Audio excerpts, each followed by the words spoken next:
Yeah. So, good afternoon, ladies and gentlemen, if there are. Here in Switzerland, this is afternoon because we are after noon time.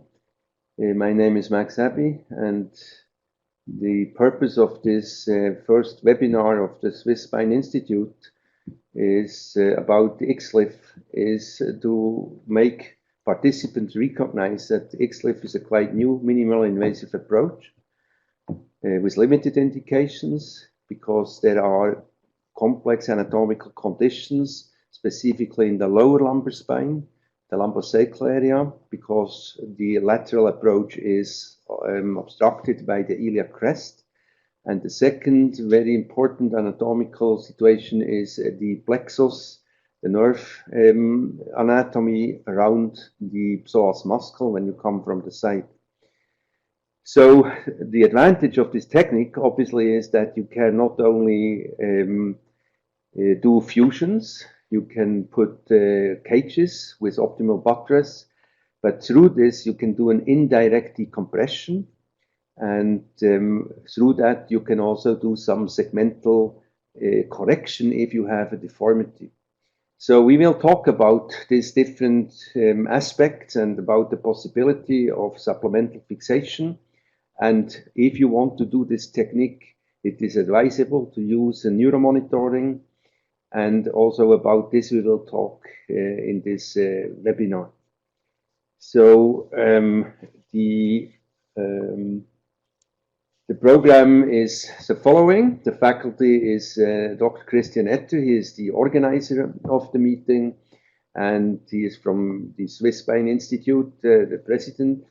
And then there is Dr. Pedro Berjano. He's from Milan, from the Istituto Ortopedico Galeazzi, one of the premier institutions for orthopedic surgery and spine surgery in Europe. And Dr. Hostetler, who is a co-worker of Christian Etter, also in the Swiss Spine Institute, in the Spine Center in Aarau. And me, I'm Max Abbey, and I'm doing the moderation. This is, in brief, the program, which has already been projected before. And we will go through that. And there are some references which I would like to show to you. And first of all, you can go on this web page, which is the web page of the OOT web platform of the European Spine Journal, where you can see lectures and videos. And in fact, this journal has brought in April 2015 a supplementum, a focus issue about the lateral access surgery. And in this focus issue, there are many very good articles which you can use. And there are also a lot of video material. If you go on OOT and you go on videos, you will find all these videos which are dealing with different aspects of the far lateral approach or XLIF surgery. So this is a very nice source of knowledge if you want to deepen of what you hear this afternoon, or whether you want to further follow this whole surgery process. Now, the first speaker I would like to introduce is Dr. Pedro Berjano. As I said, he is from the Istituto Galeazzi. This is a big orthopedic center in Milan, in North Italy, and he will speak about the history and principles and indication of XLIF. Please, Pedro. Thank you very much, Max, for your presentation. And the history of the lateral access surgery is, first of all, I want to show you my disclosures.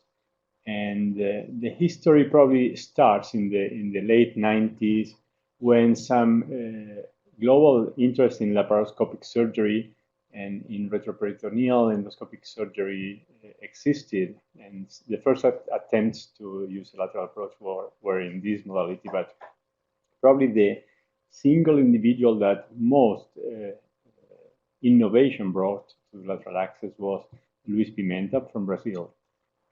Pimenta was trying different ways to overcome the need for vascular dissection and the need for posterior dissection during spine surgery. First, by trying using a lateral endoscopic transpsoas approach that was presented the first time in 2001, and then in the USA in 2004. But as the author stated, they had some problems by direct and by the complex way of dissecting the psoas and the roots into the psoas under direct visualization. And here you can see some of the results, but they felt it was not a very standardizable way of approaching the lumbar spine. And so he was also the main actor of a second attempt to innovate that by a 60-degree posterior oblique approach, where he introduced the use of neuromonitoring to try to go around the plexus. And again, it was not so easy. He was not successful. This team did not feel comfortable with that. And finally, they developed with the putting together the lateral transpsoas approach with the use of neuromonitoring and with some more specifically developed retractors. They established what's now the most standardized XLIF technique.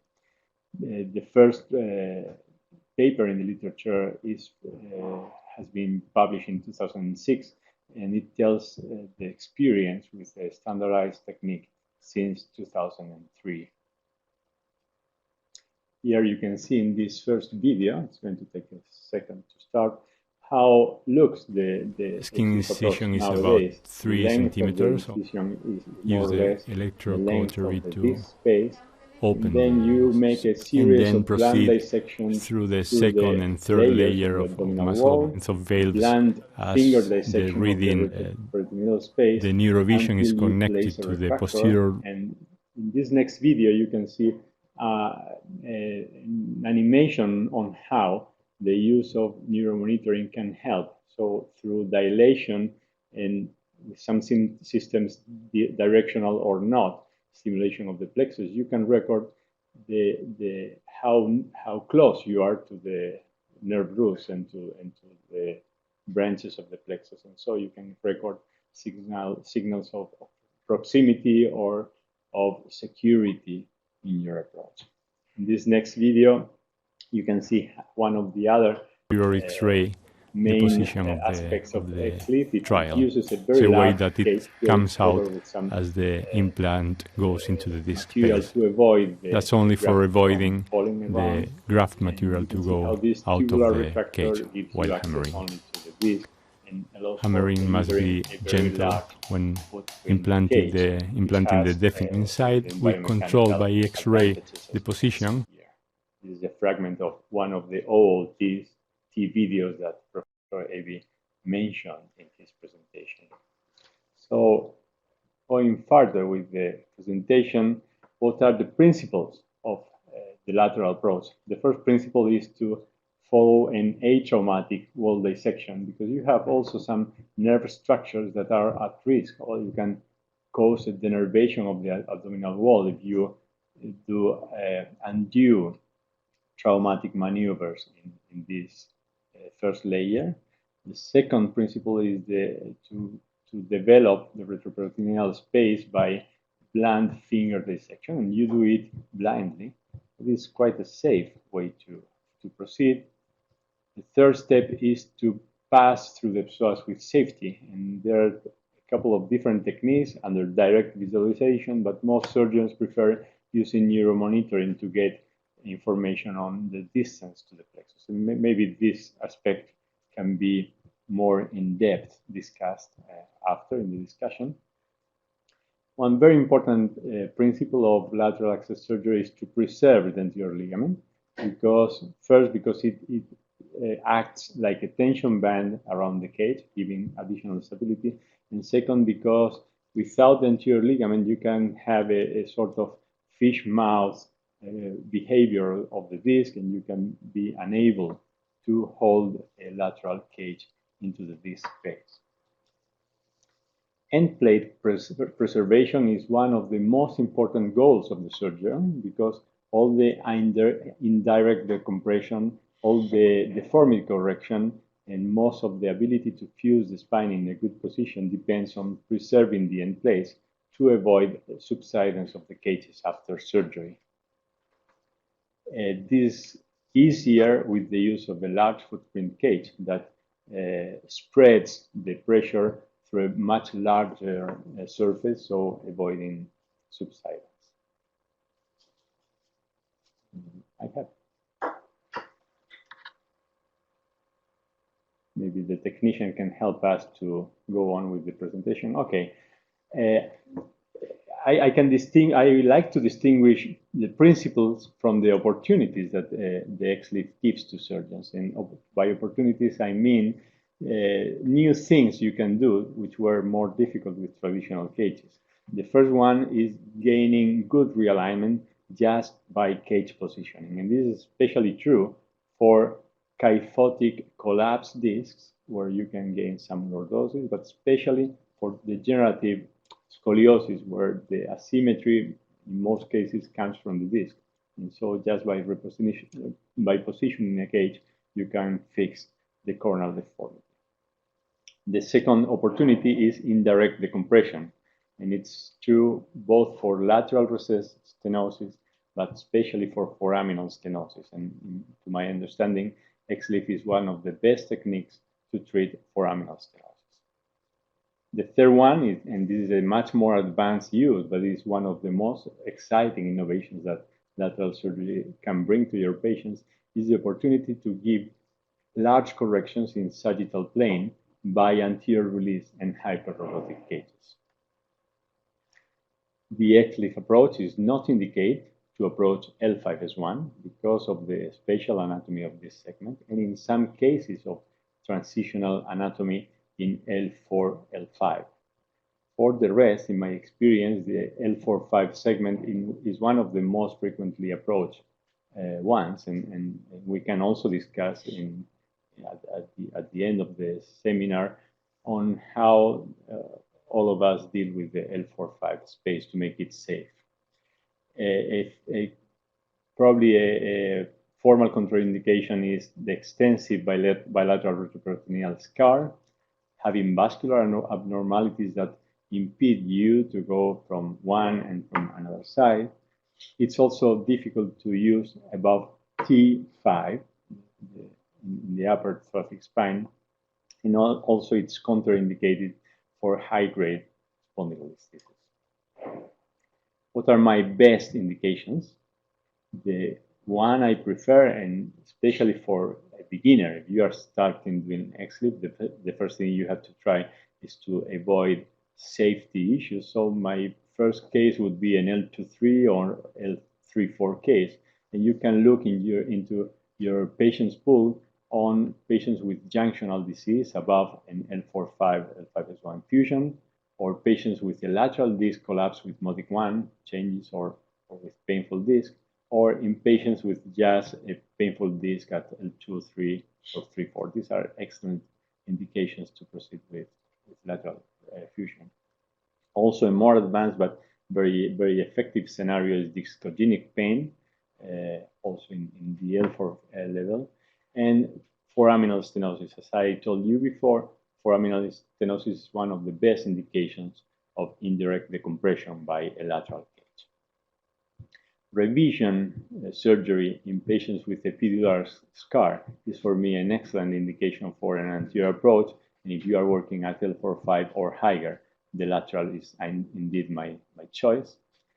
L4-5 degenerative spondylolisthesis with stenosis is, in my opinion, one of the best indications to do minimal invasive surgery without any direct decompression. And it's especially in elderly patients who could benefit from this very little traumatic surgery. And more advanced indications are symptomatic degenerative scoliosis and, of course, sagittal imbalance, where some of the most exciting applications are coming. I think I want to stress that it's not just doing lateral access, but you have to do step-by-step surgery with a full standardized training that makes it safe, and dilators, neuromonitoring if you choose to use that, good retractors, specific implants that make successful this technique. As a summary, XLIF is nowadays a standardized technique. It has 10 years of life and more than 150 publications in peer-reviewed journals. has a wide range of indications, and it offers to you some new opportunities. Thank you very much. Thank you, Pedro. I think we are going to give the next presentation, and we will have a major discussion at the end. However, I encourage you to write down in the chat corner some questions you may have during the presentation, and we'll try to answer them immediately, but we'll have at the end again a discussion. So the next speaker is Christian Etter.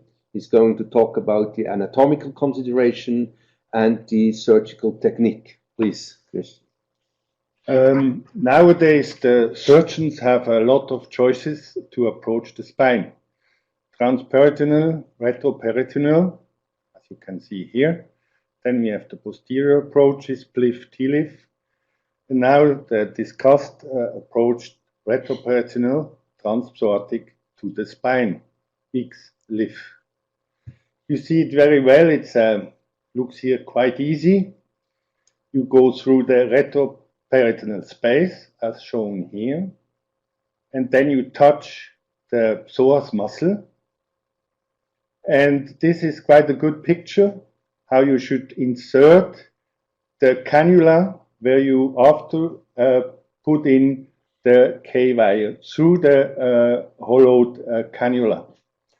Very important thing is that you can touch the transverse process with the finger, so you have some orientation where you are, so that you are not too much anterior, especially not too much anterior. Posterior shouldn't be so much a problem.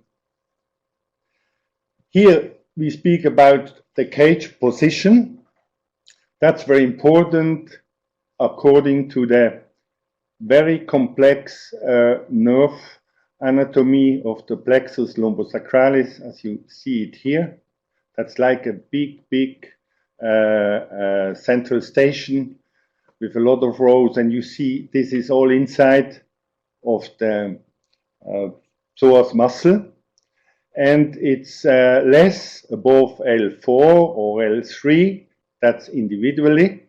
So when you insert the cage above L3-4 or at L3-4, you can use the middle portion of the disc, or can even go a little bit posteriorly. We will discuss later the neuromonitoring in this context.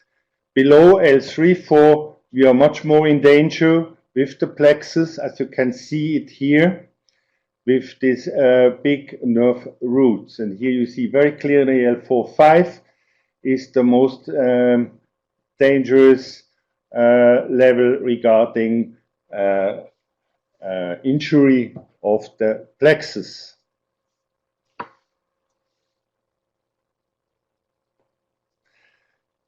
The preoperative planning, very important, like for every surgery. What we want to look, the indication Pedro Berciano spoke about, you have to carefully analyze the X-ray.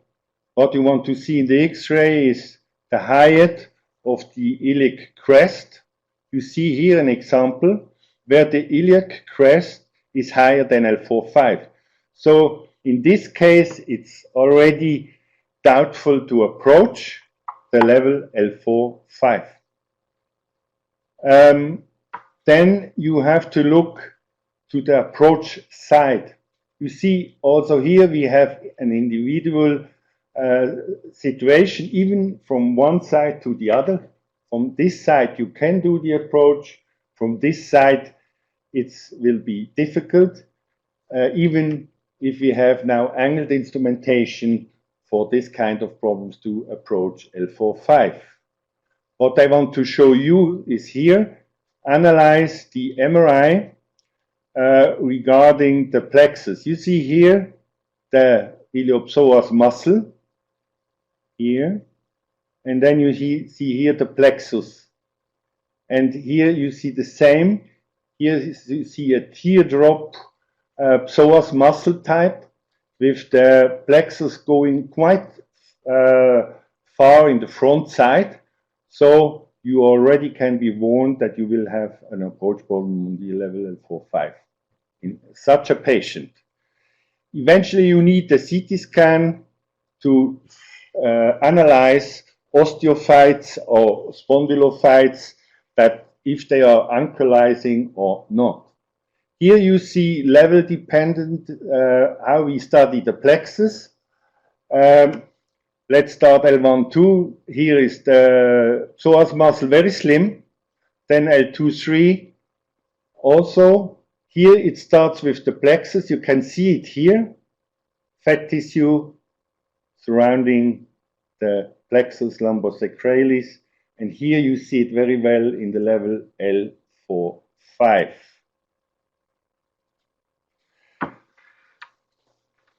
First step, patient positioning.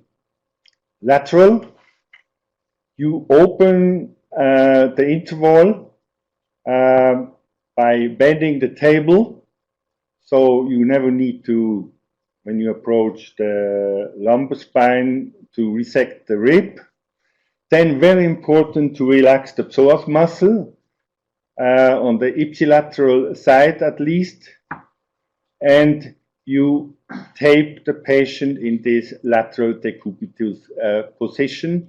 That gives you also possibilities to turn a little bit the patient to have a very good X-ray view, and assure before you start the surgery that you really can turn around with the image intensifier. Here you see the situation, how it looks in the OR. This was when we was visiting Pedro Berciano, learning from him, and these are pictures from his OR. You see the taping. Here is the head. Here are the flexed hips. You see here. You see also the electro-monitoring pads. Then a very exact analysis of the image intensifier for the approach, and you draw the incision place on the skin before you trap the patient. Skin incision about 4 to 6 millimeters, slightly oblique. Then 2 levels per incision. So this was a patient, here is front, here is back, with 2 incisions for 3 levels. Then you go oblique to the oblique muscles, the externus and internus oblique muscle, and then you incise the fascia of the transversalis muscle. And then you go, as I showed you before, blunt directly to the psoas muscle. Then, which retractor system you use, that's very important for the next step. I explained first Synframe that we prefer, because with the Synframe retractor you can use the slim Hohmann retractors and go underneath the muscle, so you have a better visualization, and compared to the other retractors, you come not in danger if you have osteophytes where some nerves can go underneath the retractor system, and so we have the feeling we have a better visualization and we are more safe regarding nerve injuries. So you see the intraoperative situation here with the Hohmann retractors. Here is the probe for neuromonitoring. Here is the setting. You can see we determine the midline of the disc. Then here it's what I talked about before. Here the principle you see. Here it's the danger that you impinge the muscle or even the nerves with the retractor system, but this will be, I'm sure, a big issue of discussion later. This preparation you do, shown here, you do the release of the contralateral side with chisel, And here you see the COP preparing the disc space, and you do the contralateral release. And here you see the positioning of the cages. This one, I didn't want to show you only good cases. It's too much anterior. And here the cage produced some subsidence. Especially in the elderly patient with osteoporotic bone, this happens sometimes, and this is then an indication to add a supplementary posterior fixation. Very important is this picture. The implant should sit on the apophyseal ring where you have the biggest resistance. Here, this type of cages, there are lordotic cages. You have usually a length of 45 to 55, usually 50, and different heights and widths, 14, 18, 22, even more. That depends from the companies, but in general, there is no big variation between the companies. Then supplemental fixation, I mentioned, we recommend that. You can do this with a unilateral pedicular fixation that is enough stable to secure the anterior construct. The summary means it's an elegant, it's a safe, and an easy approach, no doubt. You create a large footprint for your fusion area. You can indirectly decompress. That's also a big advantage. And even, especially in obese patients and multi-level approaches, you have a nice approach in your hands. There are limitations in the lower spine from L4-5, sure, L5-1. You have postoperatively temporary psoas pain that occurs often. And now we speak about the neuromonitoring to prevent plexus damage. Thank you, Christian.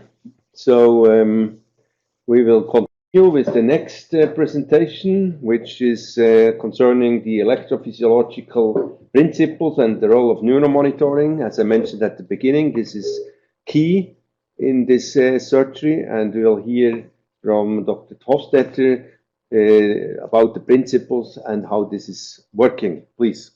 Thank you. So coming to the intraoperative neuromonitoring, the first question is, why should you do this? You can see the structures put at risk during spinal surgery, not only the XLIF procedure, but all procedures. It's basically the spinal cord, it's nerve roots, the lumbar plexus in XLIF cases, but also it's the vascular supply to these structures. So the aim of the neuromonitoring is to localize and monitor neural structures according to their functional basis and to preserve their structural integrity. What modalities do we have? I will shortly come to speak about SSEPs, the somatosensory evoked potentials, and we have a look at the MEPs, the motor evoked potentials, and then the EMG, the electromyography, which can be spontaneous recording or triggered recording. So first, the somatosensory evoked potentials arose in the 70s, and they provide a monitoring of the dorsal column and the medial lemniscus pathway of the spinal cord. The dorsal column mediates tactile discrimination, vibration, form recognition, and joint muscle sensations.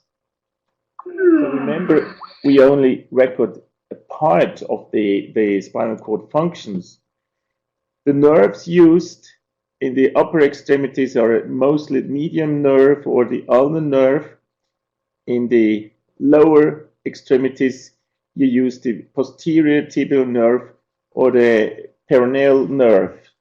Notice that all these nerves consists of a lot of nerve roots, so it's not the recording from single nerve roots, but more for the entire nerve.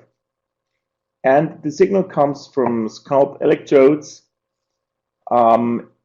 You normally record a signal after 20 milliseconds, the N20 signal coming from the upper extremities, and the P37 signal coming from the lower extremities. So the alarm criteria in this kind of recording is basically a 50% reduction in amplitude or a 10% increase in the latency. However, these changes do not necessarily correspond to surgical manipulation.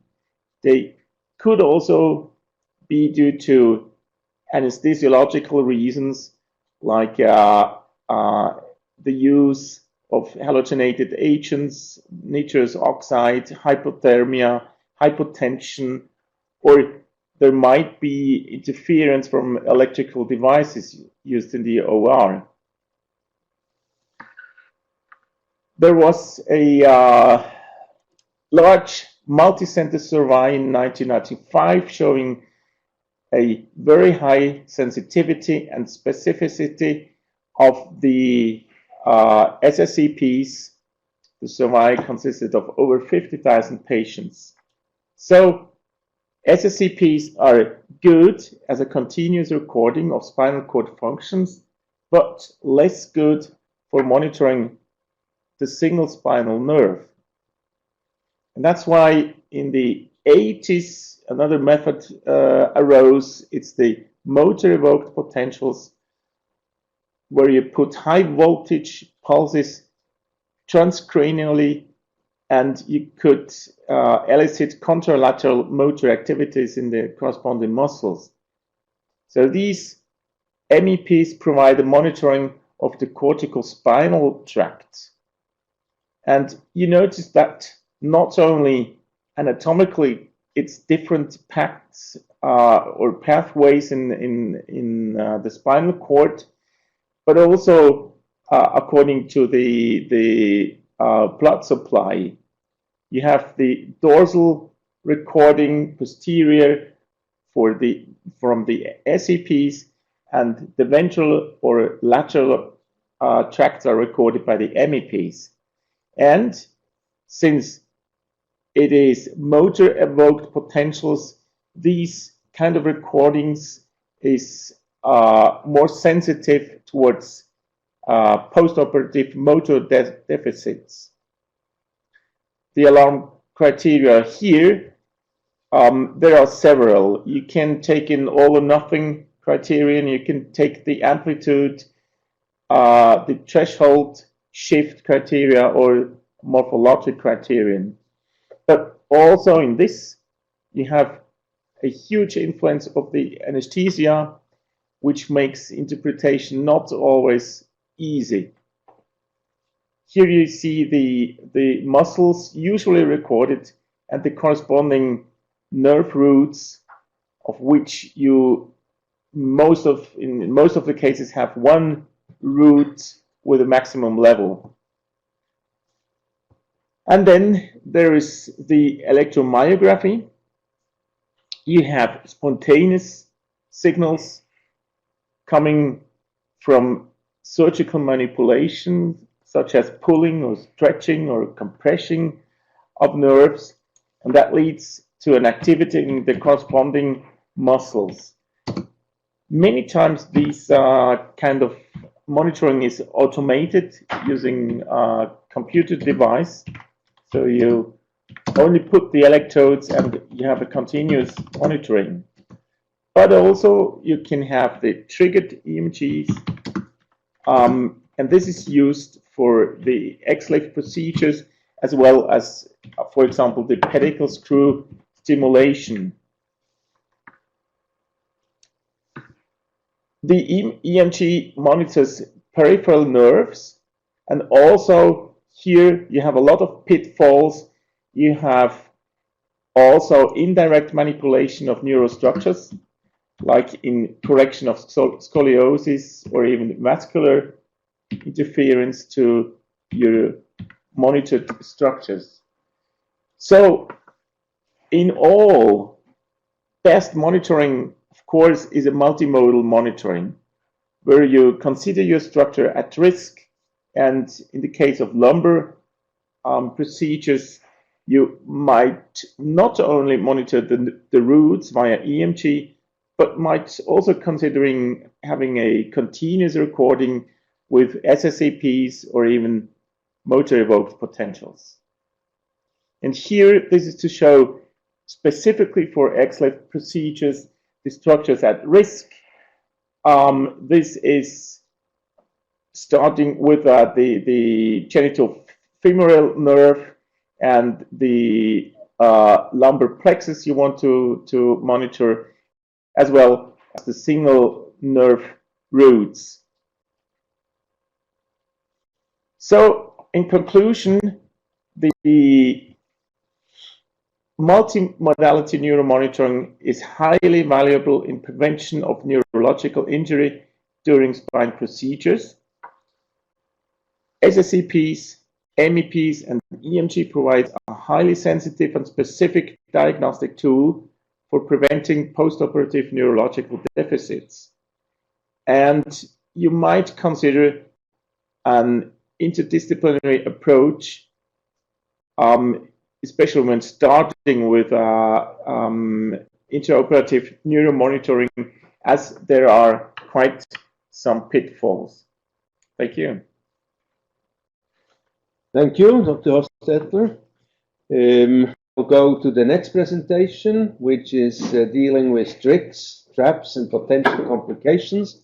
This is again presented by Pedro Perjano from Milan. Thank you, Max.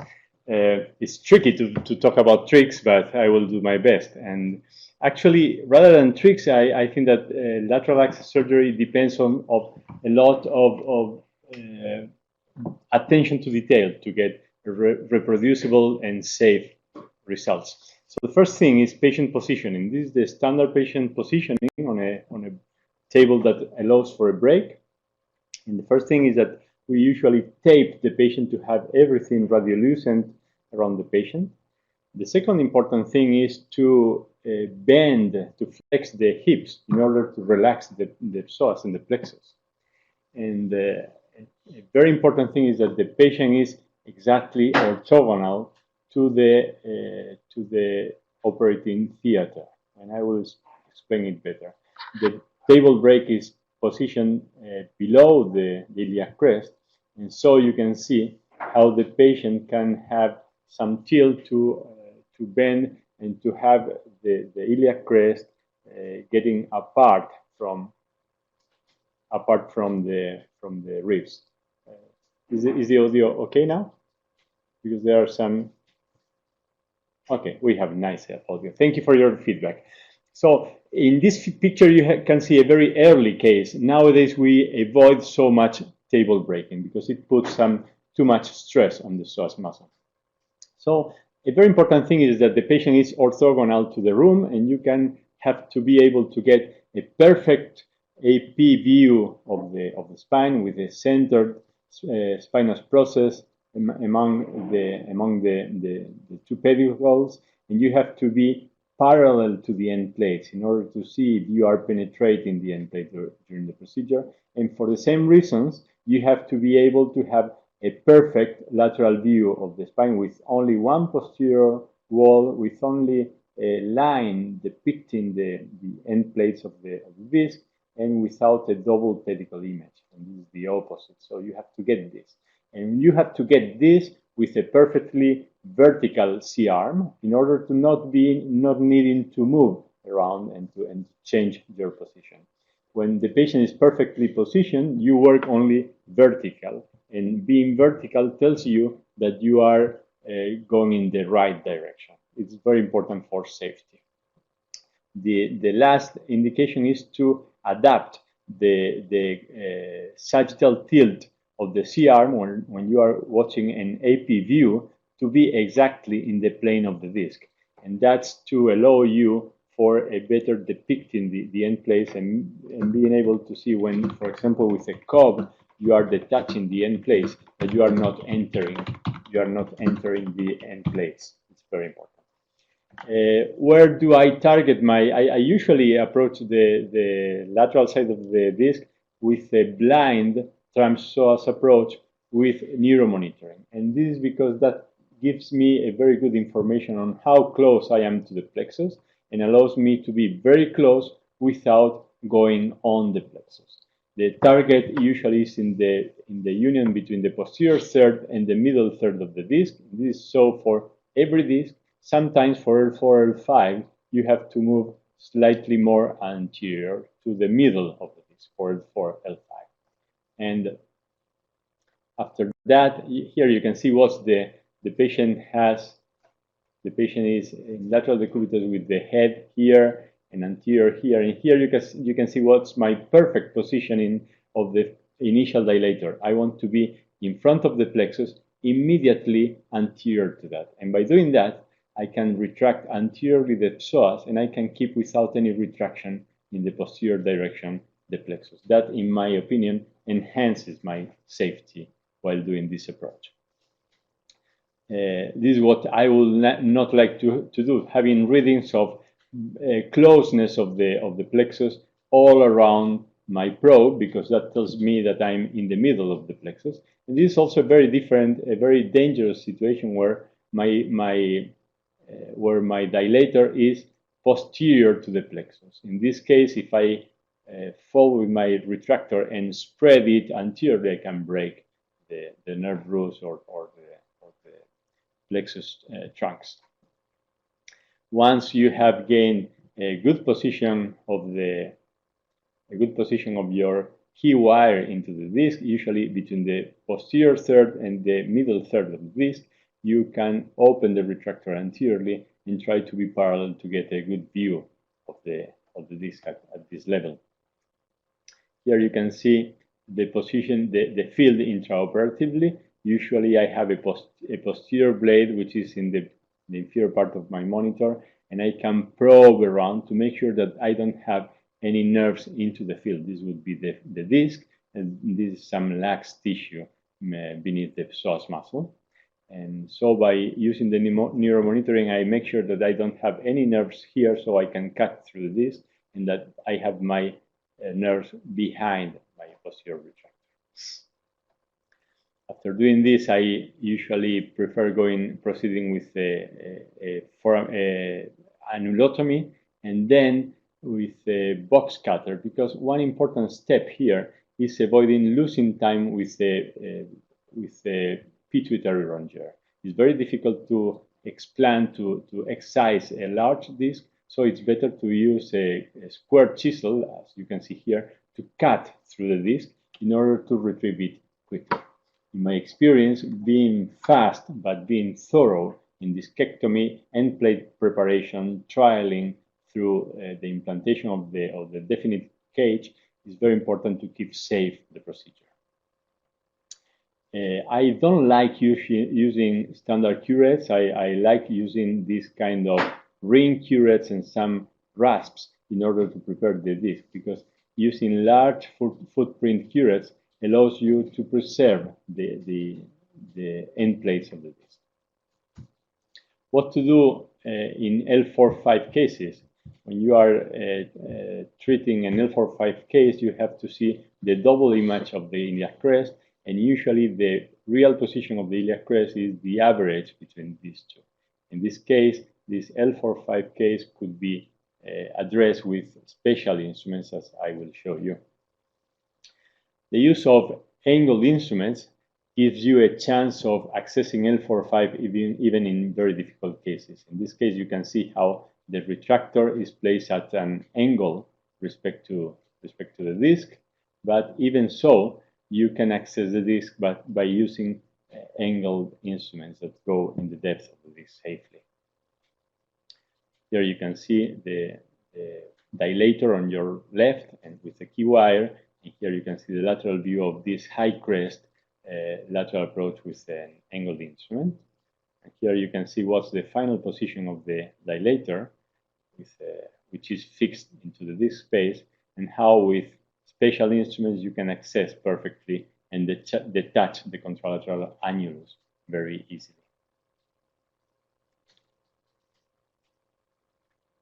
Also, I find very useful to use these metal tongues like guides to make slide in the cage in order to avoid the cage going directly into the end plate and through the end plate. So by using these sliders, you can make sure that you are not going to break the L5 superior end plate, and then you just can retrieve the sliders and leave the cage, like in this picture. One special attention, it has to be taken with the anterior anatomy, and I look always at the MRI, and I want to make you aware of two different shapes of the psoas. In your left, you can see a sort of round-shaped psoas that tells you that the plexus is really posterior, and usually in these cases you can have a good access to L4, L5. On your right, the psoas has a rather like a teardrop shape, and in these cases that tell you that the anatomy is transitional, you can find very anterior plexus. So in these cases, usually I prefer going for a posterior procedure rather than an XLIF. What to do if you are using neuromonitoring and you find in all your field proximity of the plexus? What I prefer is to get out and to start again in a slightly more anterior position, and usually by doing this, you are able to proceed. In some very uncommon cases, you can not be able to proceed and to complete the procedure. And in those cases, it's better to abort the procedure. In my experience, it has been about 1% of cases. Finally, one word about scoliosis. Scoliosis, it has been addressed before. When you have a lumbar scoliosis, it's an opportunity to approach it from the concavity, because by doing that, you can access several discs from only one approach, and you have a better clearance of the iliac crest. So in summary, positioning is key and is one of the most important steps in a successful technique in order to be able to work always vertical. Do not overbreak the table to avoid excessive pressure on the plexus. Train yourself into a quick but effective disc preparation, because the lesser the retraction time, the lesser the risk for injury of the plexus. And when you approach L4-5, please use angled instruments, because they are going to make it easier and less traumatic. In my opinion, also using neuromonitoring enhances the chance to do a traumatic procedure. And for all your cases of transpsoas surgery, but I will say for all the spine surgery, please be systematic and delicate. Thank you, Pedro. I think we come to the last presentation before discussion. Dr. Hostetler is speaking about literature, what is known from the literature, and some discussion about indications, contraindications, or alternatives like ALIF, XLIF, and TLIF procedures. Please. Thank you. So I have to make this quite short, because this is a huge topic, and I want to concentrate on clinical outcome, complication rate, as well as fusion rates or revision surgery needed in this procedure. I warmly recommend you this supplement. Came out in April this year of the European Spine Journal, that has the XLIF topic, and there are some review articles as well as other very fine articles, and many of the data is out of this review here. So according to clinical outcome, there is a huge amount of literature available until now, and I'd like to pick up this very high quality paper in terms of evidence from Cotwell from 2015. It's a prospective study in which he had a follow-up of 2 years of 118 patients out of a group of 140 patients undergoing XLIF for different reasons. As you see here, there were degenerative conditions as well as scoliosis. And he recorded a total complication rate of 9.3%, had an improvement in pain according to the visual analog scale of 53%. The disability improved according to the Oswestry Disability Index of 43%, and the quality of life improved 41%. This is the physical part out of the SF-12 questionnaire. There is general consistency of the clinical outcome when you consider the heterogeneity in the treatment procedures as well as the different indications, but some inconsistency in the magnitude of clinical improvement, having ranges from 40% improvement up to over 90%. So in all, this gives you a moderate strength conclusion of a well-documented outcomes in XLIF procedures, as is equivalent to the outcomes of all other fusion procedures like ALIF or PLIF. There is one good work from Smith in 2012 where he compared in a retrospective study XLIF and ALIF.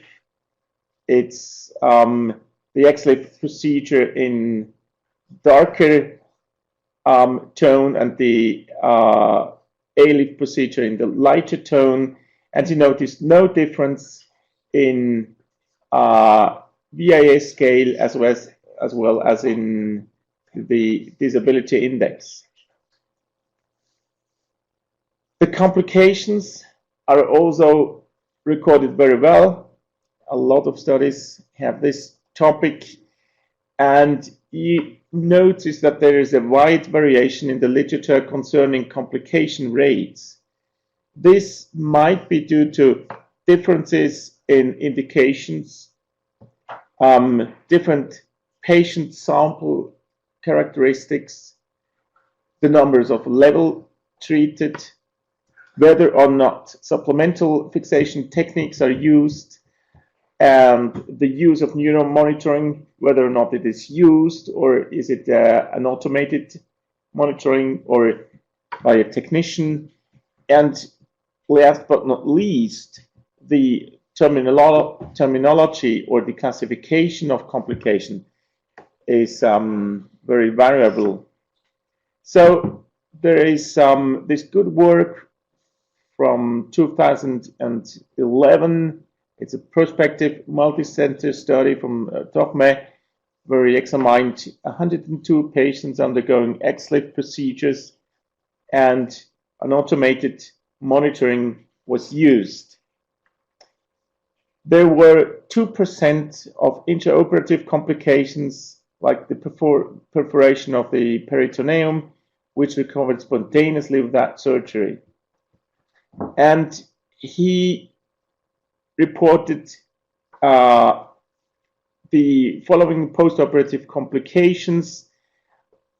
First, there was the hip flexion weakness in 27%.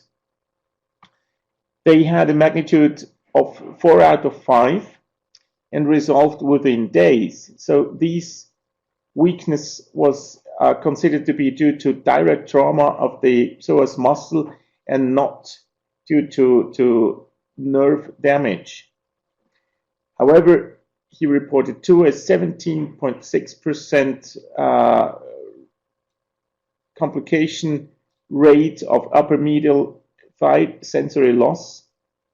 Also, these resolved within the follow-up time, most of the time within a couple of weeks.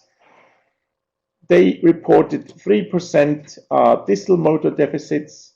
In 3 patients, they had a tibialis anterior deficit and 2 quadriceps weaknesses, all of which recovered within a couple of months. So overall, in the literature, you have a complication rate of roughly about 5%.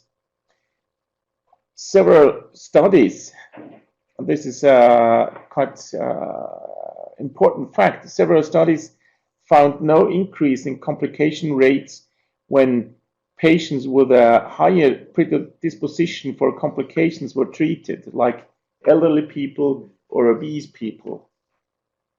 So many reports show that the XLIF is a safe procedure. However, there is a certain lack of consistency between the studies, and this gives you a moderate strength conclusion for overall safety of the XLIF within the currently used fusion approaches. Fusion rate and need of reoperation. In the literature, you have reported fusion rates in 1 year between 85 and 93%. And this is comparable to other fusion techniques like ALIF or TLIF, PLIF. However, there are not so many CT studies, and there might be a certain graph dependency in the fusion rates. Pseudarthrosis is roughly between 3 and 8%, is one of the reasons of a reoperation that was needed. Also, in these studies, there are not so many with a longer follow-up, and there is a variety in the techniques used, and this leads to a reoperation rate of roughly between 2 and 10%, mostly due to pseudarthrosis or problems in the adjacent level. So in conclusion, the literature shows that there is considerable published evidence to support the XLIF as a safe procedure. There is a high strength of evidence for anatomical justification of XLIF procedure, even in the mainly discussed L4-5 level. There is just moderate strength evidence in support of reproducible complication and outcome profiles, and until now, low to moderate strength for the cost effectiveness. Thank you. Thank you very much. So we are at the point where we may have some discussions. I think there were certainly many different questions which could be discussed, but I think for time reasons we have to limit to some discussions, and I would like to open the discussion with a question which has been put from the audience. The question is, when do you decide for an XLIF, and when you do decide, for instance, for a TLIF in a spinal stenosis, let's say at L3-4 or L4-5? That means, is this procedure also good for spinal stenosis, or it is only good for foraminal stenosis and maybe some recessive stenosis? What the panel has to say here. I think, please, Christian. XLIF is a very good tool for opening the foramen. So for clear foraminal stenosis, I prefer to use the XLIF. Not for recessed stenosis. There, I believe direct decompression is necessary. And if you need an XLIF, or if you want to do an XLIF, this depends on the whole situation. If you have instability or degenerative spondylolisthesis, this is then the indication if you do XLIF or even an ALIF. But I prefer in the moment the XLIF procedure above L3 L4, I mean above L4-5. That means main segment is L3-4, L2-3. I think that in my hands, one of the reasons why I choose XLIF is because I want to go anterior above the L5. If I want without any need of active surgeon or vascular issues. A second reason for using XLIF is when I want an interbody implant and I have concerns on the bone resistance, so in very osteoporotic cases. Also in very obese patients or who cannot tolerate prone position. In those cases, I prefer lateral position with XLIF because I'm not used to use a direct posterior approach in lateral position. And also for deformity. I think degenerative deformity is one of the best opportunities that XLIF gives to treat in a different way. Yes, I agree, but I think the answer is not definitely clear. What are you doing in a central stenosis? You believe that you can treat a central stenosis with an XLIF, or are there limitations? I give myself a rule. If I have stenosis that is mostly bony, I prefer doing a direct decompression. If I have a ligamentum yellow ligament stenosis who improves inflection, especially if it's associated to spondylolisthesis, I think that indirect decompression is a very good indication. And finally, if I have yellow ligament stenosis, which is huge, still I prefer direct decompression, just resecting the ligament. Okay. General agreement about that? Yes, I agree. Good. So is there any questions, additional questions from the audience regarding this issue? If not, I would like to tackle another question, which is certainly in the room. This is the question of the additional stabilization. As we have seen, you can apply very nicely these cages. The question is there any additional stabilization necessary? If yes, when? And when we do it, is it sufficient to do it on one side, or you have to do it on both sides? We have seen an example with a unilateral fixation. There came a question out of the audience whether this is sufficient. So I would like to hear the position of the experts again. Please.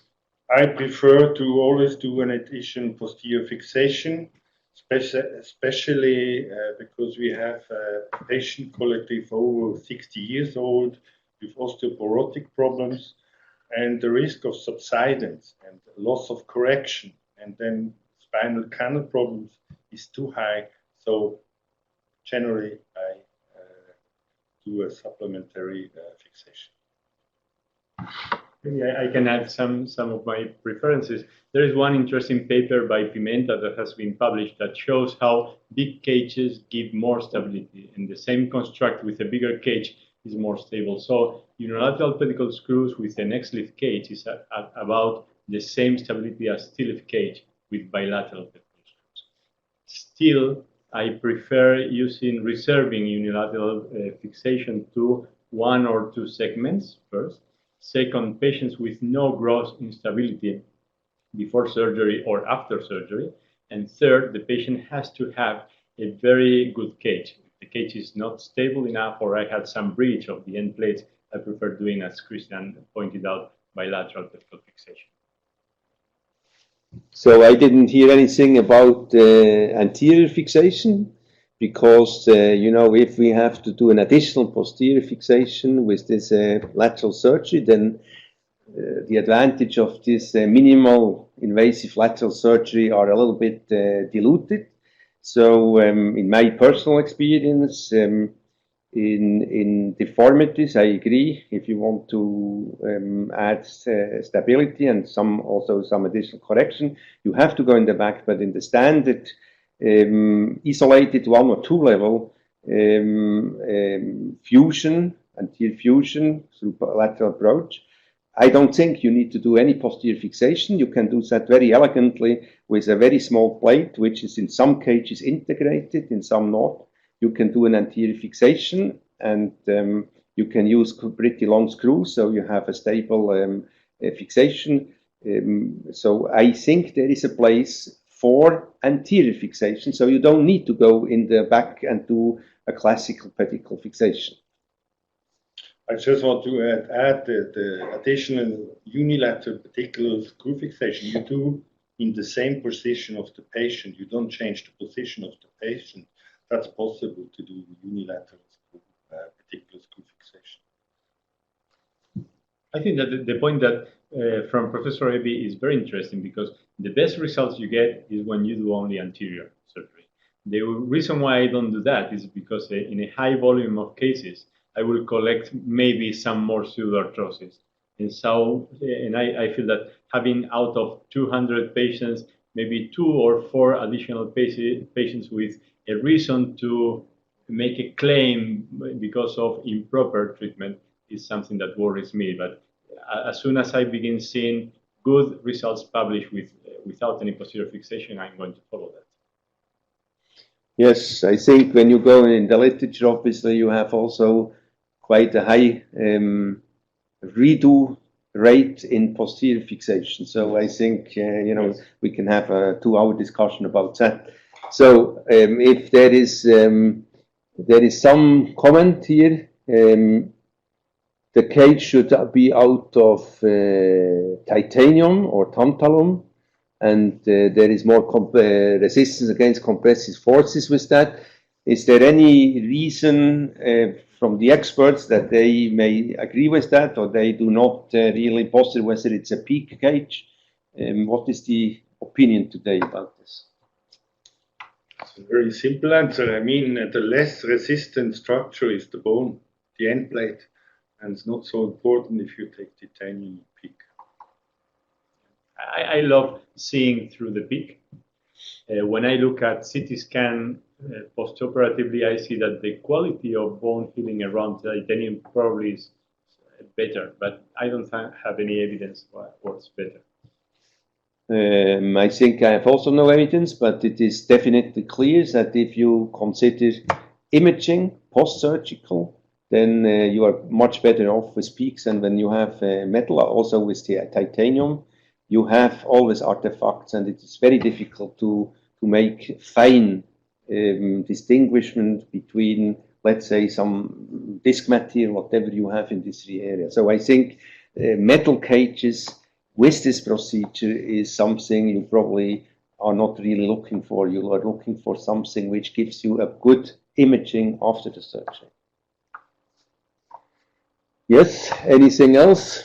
There was a question when I was moderating, Max, about the choice between going trans-psoas or going anterior to the psoas and retracting it posteriorly. Can we discuss on that? Yes, absolutely. This came from Dr. Walkley. I think this is a very good question, and again, I leave it to the experts what they think. I have my own opinion about that. I don't have experience with this approach. So maybe Dr. Walkley can tell us what he means by an oblique approach.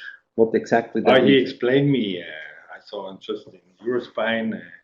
He do the same approach, a little bit more from towards the midline, and then he go anteriorly of the psoas muscle. Underneath the vessels, he access the disc. That's his oblique retroperitoneal. Yeah, you can do that. You can palpate the limits of the bone anteriorly, and therefore you can also palpate the muscle, and then you can superiosteally release the muscle from anterior towards posterior, and you have the whole neurostructures in the psoas or behind the psoas, and you are in fact protecting the neurostructures by the psoas. I agree with that. It's not always easy to do that, specifically at L4-5. There is also one, it's controversial because some authors, Max, think that pushing the psoas posteriorly is rather than protecting, is harming the plexus because you put pressure on the plexus. I don't know that. There is one interesting paper, but I don't think it finishes the question by the Stanford group and they retrospectively compared with no random allocation a group of this kind of approach, a group of open looking through the psoas approach, and a group of blind dilating with neuromonitoring. And in the group where they retracted posteriorly the psoas, the number of patients with post-op symptoms was higher, actually. But I don't think it's a large series, no randomized. I don't know if it's. But the question arises whether you use neuromonitoring in this method as well. Because, as you said, due to the retraction of the neural structures, it has been shown that the spontaneous EMG isn't a very good method for monitoring the roots there, but the triggered EMG could give you some indications of a increasing threshold due to retraction of the neurostructures. So we do that, and you can in fact observe it in the EMG. All right. Yeah. Okay, so I think unfortunately time is gone. There is just a little question which has not completely answered, and it has been asked also during the presentations, whether there is any objective measurements whether the foraminal decompression is sufficient or not, meaning that if you do foraminal decompression indirectly by distraction, how do you know that you have enough decompressed? And in case you didn't have enough after, how do you solve the problem? Is there any measurements of the foramen where you can say if we have that, then we are safe, or does that not exist? In my practice, what I do with true foraminal stenosis, and I mean when you have scoliosis with lateral isthesis, that's the true foraminal scoliosis. In those cases, I only want to lift a little bit the side of the narrowest part of the disc, the concave side of the disc, and that's enough. Usually, that's enough in fusion after correcting the coronal. When you have lateral recess stenosis, I don't think there is any way to measure, but there is something you have to avoid, which is overstuffing the disc with too high cage. Because if you use too high cage, what you are going to get is end plate violation, and then you will lose all your correction. Yes, I agree. Okay, so I think time-wise we are unfortunately at the end of this interesting discussion. If there is no urgent question to be answered, then we'll finish here. This webinar, we try to upload it on the web platform of the OOT of the European Spine Journal. And so people who are interested, they may look at this later on again, and we'll hear the comments. And we will a little bit evaluate what we did today. If this is positive, we will come up with another webinar about another topic, and we'll try to make a series out of it. Thank you to everybody who was attending, and thank you to the faculty for taking the time to present this interesting topic. Thank you. Goodbye.